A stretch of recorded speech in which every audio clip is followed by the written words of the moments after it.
My coworker spent 3 years harassing me for being a single mom and locked my daughter in a dark closet. I got her arrested. I'm a single mom working as an account manager at a marketing firm. I'd been there 3 years when Lindsay joined our team. She was married with no kids and made it clear from day one that she thought mothers didn't belong in the workplace. She'd roll her eyes when I'd leave at 5 to get my daughter Sophie from daycare. She'd make comments about how parenthood was a choice and shouldn't affect the team. During my first presentation after she joined, Lindsay interrupted to ask if I'd prepared it myself or if I was too busy with mommy duties. Our manager, Erin, just laughed uncomfortably. She started telling clients I might not be available for projects because of childcare issues, even though I'd never missed a deadline. She'd schedule important meetings at 4:45, knowing I had to leave at 5 for daycare pickup. When I'd ask to dial in, she'd say physical presence showed commitment. One time, Sophie got sick at school and I had to leave early. Lindsay sent an email to the whole team about how some people use their kids as excuses to skip work. She actually created a spreadsheet tracking every time I left for anything child-related and presented it at our quarterly review. Erin said it showed initiative that Lindsay was monitoring team productivity. She started leaving parenting articles on my desk about the damage working mothers do to their children. She told the interns I only got promoted because the company needed to meet diversity quotas for single mothers. She'd loudly take personal calls about her amazing child-free vacations while staring at me. She actually asked Erin why the company wasted benefits on dependents when that money could go to bonuses for employees without kids. Then came Take Your Child to Work Day. The company encouraged everyone to participate. I brought Sophie, who was 5 and excited to see mommy's office. She had her little backpack with coloring books and sat quietly at my desk while I worked. Lindsay walked by and told Sophie that her mommy was selfish for making her sit in an office instead of playing with friends. Sophie asked what selfish meant. Lindsay said it meant caring more about money than your child. I told Lindsay to stop, but she said she was just being honest with the kid. During lunch, I took Sophie to the break room to eat. When we came back, Lindsay had moved all my files to say I was being unproductive having a child present. She complained to Erin that Sophie's presence was disruptive even though Sophie hadn't made a sound. Erin asked if maybe I could have Sophie sit somewhere else. I put Sophie in the small conference room with her coloring books and told her I'd be right outside. I could see her through the glass door. I went to the printer for 2 minutes to grab reports. When I came back, Sophie was gone. Her backpack was there, books open, but she was nowhere. I ran through the office calling her name. Reception hadn't seen her leave. The bathrooms were empty. I was starting to panic when I heard tiny knocking from the supply closet down the hall. The door was locked from the outside. I opened it and Sophie fell out crying. She was terrified. Said a lady told her there were toys in there, then shut the door. She'd been in the dark for 10 minutes screaming, but nobody heard her because that hallway was empty. I knew immediately it was Lindsay. I carried Sophie back to the main office where everyone could see her sobbing. Lindsay was at her desk typing like nothing happened. I asked her directly if she locked my daughter in the closet. She said that was a serious accusation and she'd been at her desk the whole time. Sophie pointed at her and said that's the lady. Lindsay said kids make things up for attention, and maybe Sophie locked herself in by accident. Erin came over and Lindsay immediately started crying, saying I was creating a hostile work environment by accusing her of something so horrible. She said she was thinking about calling HR about my harassment. Erin told me to take Sophie home and we'd sort this out tomorrow. That night, I went back to the office with building security. I asked them to check the keycard logs for the supply closet. The system showed Lindsay's card accessing it twice, right when Sophie disappeared and right before I found her. Security pulled the hallway footage. The video showed everything. Lindsay walking up to Sophie in the conference room, bending down to talk to her, then leading my daughter by the hand down the hallway. She swiped her keycard at the supply closet, opened the door, pointed inside like she was showing Sophie something interesting, and the second my baby stepped in, Lindsay pulled the door shut and walked away. The timestamp matched exactly when I'd been at the printer. The security guard made 2 copies of the footage right there, one for me and one for the police. I pulled out my phone and dialed 911 with shaking hands. The operator asked what my emergency was, and I told her someone had locked my 5-year-old daughter in a dark closet at my office building. She asked if my daughter was safe now, and I said yes, she was with me. But I had video proof of who did it, and I wanted to press charges. The operator said she was sending officers to my location and to stay where I was. The 2 police officers showed up in less than half an hour. They were both older guys, one tall with gray hair and one shorter with a thick mustache. The security guard showed them the footage on his computer screen, and I watched their faces change as they saw Lindsay lock Sophie in that closet. The tall officer asked if he could get a copy of that video, and the security guard handed him the disc he'd already burned. Then they asked me to tell them what happened from the beginning. I explained about Take Your Child to Work Day, about leaving Sophie in the conference room for just 2 minutes, about finding her gone and hearing her screaming from inside the locked closet. The shorter officer wrote everything down in a little notebook. Then I told them this wasn't just a random thing, that Lindsay had been harassing me for 3 years about being a single mom. I pulled out my phone and showed them some of the emails Lindsay had sent about me being unreliable because of my kid. The tall officer looked at the shorter one and said this was criminal confinement and child endangerment, possibly assault on a minor. He asked if I wanted to press charges, and I said absolutely yes. They asked me to wait in the lobby with Sophie while they went upstairs to talk to Lindsay. I carried Sophie down to the first floor and sat in one of the big leather chairs near the elevators. She was asleep against my shoulder, her face still blotchy from crying earlier. I could feel her little heartbeat against my chest, and I wanted to cry thinking about how scared she must have been in that dark closet. About 15 minutes later, I heard voices coming from the elevator area. Loud voices. Then the elevator doors opened and the two officers came out with Lindsay between them. She was in handcuffs. Her face was bright red and covered in tears, and she was yelling that this was all a big misunderstanding, that she would never hurt a child, that I was lying about everything. The shorter officer told her to calm down, and she just screamed louder. Other people in the lobby stopped and stared as they walked her past me toward the front doors. Lindsay looked right at me and yelled that I was going to regret this, that she had done nothing wrong. The tall officer put his hand on her head and guided her into the back of the police car parked outside. I was still sitting there trying to process what just happened when Aaron came running out of the elevator. His tie was loose and his face looked panicked. He rushed over to me asking what was going on. Why were the police here? What happened to Lindsay? I could tell he had no idea this would actually involve cops. I pulled up the security footage on my phone that the security guard had sent me and held it out to him. He watched the whole thing, his face getting paler and paler as he saw Lindsay walk Sophie to that closet and lock her inside. When it ended, he just stood there with his mouth open. He tried to say something about how maybe there was an explanation, maybe Lindsay didn't mean for the door to lock.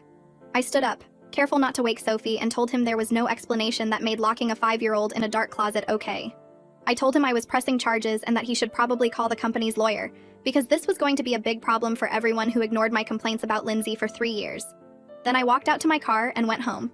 The next morning, my phone rang at 8. It was a detective who said he'd been assigned to my case. He asked if I could come to the police station that afternoon to give a formal statement. I said yes and asked what I should bring. He told me to bring any evidence I had of prior harassment or problems with Lindsay. I spent the next 2 hours gathering everything. I printed out the spreadsheet Lindsay had made tracking every time I left early or came in late because of Sophie. I printed all the emails where she told clients I might not be available for projects. I took screenshots of the messages she'd sent to the interns about me only getting promoted because of diversity quotas. I put it all in a folder and drove to the station. The detective was a middle-aged guy with kind eyes who introduced himself and led me to a small interview room. He had me sit down and tell him everything from the beginning. I went through the whole 3 years. Every comment Lindsay made, every meeting she scheduled at 4:45, every article she left on my desk about bad mothers. He listened and took notes and didn't interrupt. When I finished, he asked if there were other people who witnessed Lindsay's behavior toward me. I gave him the names of the receptionist who sat near our desks and heard Lindsay's daily comments. I gave him the names of the 2 interns Lindsay had talked to about me. He wrote all of it down and said this was really helpful because it showed a pattern of behavior that led up to what happened to Sophie. He said it proved Lindsay didn't just make a mistake.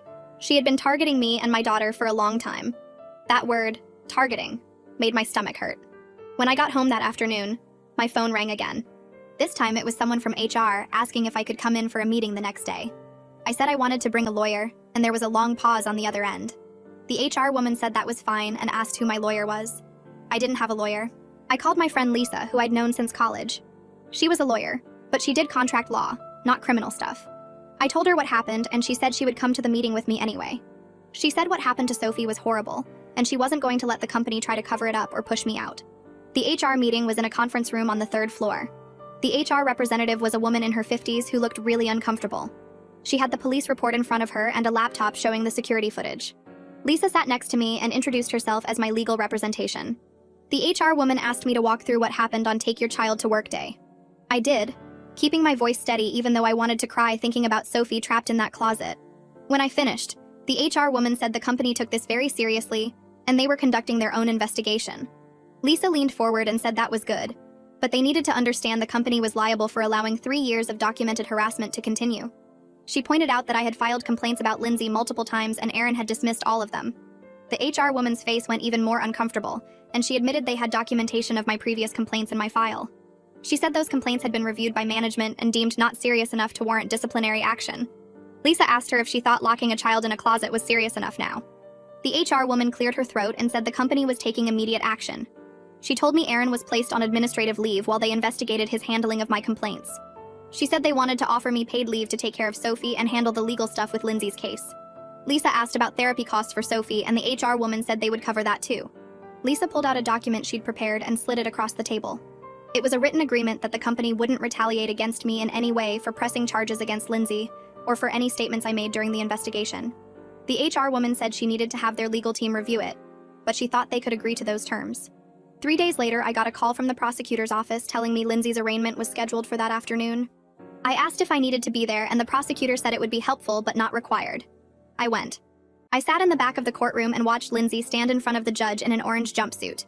Her lawyer was a young guy in a cheap suit who argued that Lindsay never intended to hurt Sophie, that she was just trying to play with her and didn't realize the door would lock automatically. The prosecutor stood up and pointed out that the key card logs showed Lindsay used her access card to open the door, which meant she knew it required a key card to open from the outside. She knew Sophie would be trapped in there. The judge asked Lindsay how she pleaded, and her lawyer said not guilty. The judge set bail at $50,000 and set a preliminary hearing date for 2 weeks later. Requested Reds is on Spotify now. Check out link in the description or comments. Lindsay's husband was in the front row, and I watched him pull out his phone, probably calling someone about the bail money. I left before they did because I didn't want to see her face again. The news story aired 2 days later. I was making Sophie dinner when my phone started blowing up with texts from coworkers. Someone had leaked the police report to a local news station, and they ran a piece about workplace harassment that ended with a child locked in a closet. They showed the outside of our office building and mentioned the company by name. My mom called asking if I was okay, and if she should come stay with us. I told her we were fine, but she came anyway. That night, 3 women who used to work at the company reached out to me through LinkedIn. They all had similar stories about Lindsay making comments about their kids and questioning their commitment. One woman said Lindsay told a client she was unreliable because she had twins at home. Another said Lindsay scheduled mandatory team dinners on nights she knew people had to pick up their children. They had all left the company within a year of Lindsay joining. None of them had reported it because they saw how my complaints went nowhere. I took Sophie to a child psychologist the next week. The office had toys in the waiting room, but Sophie sat pressed against my side the whole time. The doctor was a woman in her 40s who specialized in childhood trauma. She talked to Sophie alone for 30 minutes while I waited outside. When they came out, Sophie was holding a stuffed bear the doctor had given her. The doctor asked me to come back to her office while Sophie played in the waiting room where I could see her through the window. She told me Sophie had acute stress response from what happened. She was having nightmares about being trapped in dark places. She wouldn't sleep in her own room anymore and woke up screaming most nights. The doctor said Sophie needed weekly therapy sessions, and I should expect the symptoms to last for months. She gave me a list of things to watch for, like regression in toilet training or separation anxiety. Sophie had already started showing both. She wouldn't let me out of her sight and cried when I tried to go to the bathroom alone. The company's internal investigation took 2 weeks. They interviewed 15 people from our department. I got called in twice to answer questions about specific incidents. They asked about the spreadsheet Lindsay made tracking my absences and the emails she sent about my reliability. They wanted to know every time I had complained to Aaron and what his response was. Other people started coming forward with their own stories. 3 women told investigators that Lindsay had made comments to them about working mothers being less dedicated than employees without kids. They said they never reported it because they watched Aaron dismiss my complaints. One woman said she heard Lindsay tell an intern that mothers shouldn't be in leadership positions because they couldn't focus on work. The pattern was clear. Lindsay targeted working mothers, and Aaron either ignored it or encouraged it by praising her supposed dedication to the team. Aaron got fired on a Friday afternoon. The company sent an email to the whole department saying he was no longer with the firm due to failure to maintain a safe workplace environment. They said they were implementing new policies around harassment and requiring all managers to complete training on recognizing and addressing workplace bullying. The email didn't mention Lindsay by name, but everyone knew what it was about. My new temporary manager called me that evening to apologize for what I went through. She said the company should have protected me, and they failed. She told me to take as much time as I needed, and my job would be waiting when I was ready to come back. Lisa called me 3 weeks after Lindsay's arraignment. She said Lindsay's lawyer wanted to discuss a plea deal. The prosecutor was willing to let Lindsay plead guilty to reduce charges in exchange for avoiding a trial. The deal included probation, mandatory anger management classes, and a permanent restraining order keeping Lindsay away from me and Sophie. Lisa said it meant Lindsay wouldn't go to jail, but she would have a criminal record and couldn't come near us ever again. I asked what would happen if we didn't take the deal. Lisa said we would go to trial and Sophie might have to testify about what happened. She said trials could take months and there was no guarantee of a conviction even with the security footage. I told her I needed time to think about it. I spent a week trying to decide. Part of me wanted Lindsay to go to jail for what she did to Sophie. I wanted her to face serious consequences and understand how badly she hurt my daughter. But another part of me couldn't imagine putting Sophie through a trial. She was already having nightmares and barely sleeping. Making her testify about being locked in that closet seemed cruel. My therapist helped me work through it. She reminded me that the restraining order meant Lindsay could never come near Sophie again. She said sometimes protecting your child meant choosing the option that caused them the least additional trauma. I called Lisa and told her I would accept the plea deal. Lisa said she would let the prosecutor know. The plea hearing happened on a Thursday morning. I sat in the courtroom with Lisa while Lindsay stood in front of the judge. She wore a gray suit and had her hair pulled back. Her lawyer stood next to her looking nervous. The judge asked if she understood she was pleading guilty to criminal confinement and child endangerment. Lindsay said yes in a quiet voice. Then she read a prepared statement her lawyer had obviously written. She said she never meant to hurt Sophie and she was sorry for what happened. She claimed she made a terrible mistake and wanted to take responsibility for her actions. The words sounded empty and rehearsed, like she was reading lines in a play. The judge accepted the plea but added 200 hours of community service working with child safety organizations. He said Lindsay needed to understand the gravity of traumatizing a 5-year-old child. He told her if she violated the restraining order or failed to complete her anger management classes, she would go directly to jail. Lindsay nodded and her lawyer thanked the judge. The company settled with me 6 weeks later. Lisa negotiated the whole thing without me having to do much. They agreed to pay for all of Sophie's therapy sessions for as long as she needed them. They covered Lisa's legal fees and gave me compensation for the 3 years of hostile work environment I endured. The amount was significant enough that I could have quit and lived comfortably for a year while finding a new job. Lisa also got them to provide a strong reference letter and agree not to contest unemployment if I decided to leave. She said it was one of the best settlements she had seen for a case like this. The company clearly wanted to avoid a lawsuit and bad publicity. I decided to stay with the company. I actually liked my job and my clients. The work was interesting and challenging in ways that made me feel accomplished. The new management team seemed genuinely committed to changing the culture. They promoted me to senior account manager with a 20% raise. They moved me to a different floor with a new team that was welcoming and professional. My new manager checked in regularly to make sure I had everything I needed. She never questioned when I left at 5 to get Sophie from daycare. She told me on my first day that she had 2 kids of her own and understood that being a good parent made you a better employee. The team had 3 other working mothers who immediately invited me to lunch. They told me they were glad I stayed and that what happened to me should never happen to anyone. Sophie's therapy sessions happened every Tuesday afternoon. The doctor's office had a playroom where Sophie could work through her feelings using toys and art supplies. After 3 months, the nightmares started happening less often. Some weeks she slept through the night without waking up scared. She began talking about what happened in simple terms that showed she was processing it. She told me the mean lady made a bad choice and couldn't hurt her anymore because she wasn't allowed to come near us. Her doctor said this was good progress and showed Sophie was developing healthy coping skills. She still slept in my bed most nights, but she was starting to spend time in her own room during the day. She played with her toys there and sometimes took naps in her bed. The doctor said we should let her move at her own pace and not rush her back to sleeping alone. 6 months passed and I landed 2 major clients for the company. The first was a tech startup that needed a complete rebrand. I pitched them a strategy that focused on their product benefits instead of just features. They signed a 6-month contract worth more than any account our team had brought in that quarter. The second client was a healthcare company expanding into new markets. I developed their campaign strategy, and they were so impressed they extended the contract for another year. My new manager called me into her office after the healthcare deal closed. She told me I was doing amazing work, and the client specifically requested to work with me on future projects. She asked if I needed anything to make my job easier. I mentioned that sometimes I had to leave right at 5 for daycare pickup and felt bad about it. She looked confused and said leaving at 5 was normal. She told me she had 2 kids and always left by 5:30 herself. She said being a good parent made you better at time management and prioritizing tasks. The other people on my new team were great. 3 of them were working mothers who invited me to lunch during my first week. They shared tips about managing work and kids. One woman brought her daughter to the office sometimes when school was closed and nobody cared. Another had photos of her kids all over her desk and talked about them proudly during meetings. Nobody ever made comments about my parenting or questioned my commitment. When I had to leave for Sophie's school events, my manager just asked me to update my calendar. The team actually celebrated when I told them about landing the tech startup account. They took me out for drinks after work and toasted to my success. Then everything changed again on a Tuesday morning. Sophie's daycare director called me at 9:30. Her voice sounded tight and worried. She said Lindsay had shown up at the daycare asking to see Sophie. The staff recognized her immediately from the photos I had given them when the restraining order was issued. They told Lindsay she needed to leave or they would call the police. Lindsay started crying and said she just wanted to apologize to Sophie for what happened. She said she had been going to therapy and realized how much she had hurt us.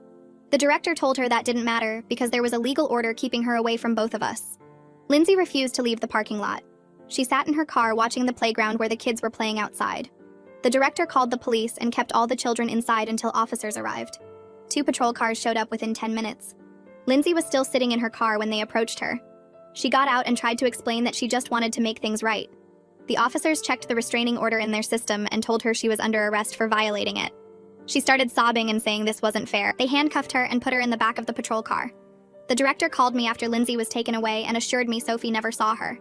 She said the staff handled everything perfectly, and Sophie was safe inside playing with blocks the whole time. I got a call from the prosecutor's office that afternoon. He told me Lindsay had violated a court order and would face serious consequences. He said the judge took restraining order violations very seriously, especially when children were involved. Lindsay's hearing was scheduled for the next week. The prosecutor said he would push for jail time since she had deliberately gone to my daughter's daycare, despite knowing she was legally forbidden from coming near us. He asked if I wanted to provide a victim impact statement. I said yes. At the hearing, Lindsay stood before the judge looking terrible. Her hair was messy and she had dark circles under her eyes. Her lawyer tried to argue that she was genuinely remorseful and just wanted closure.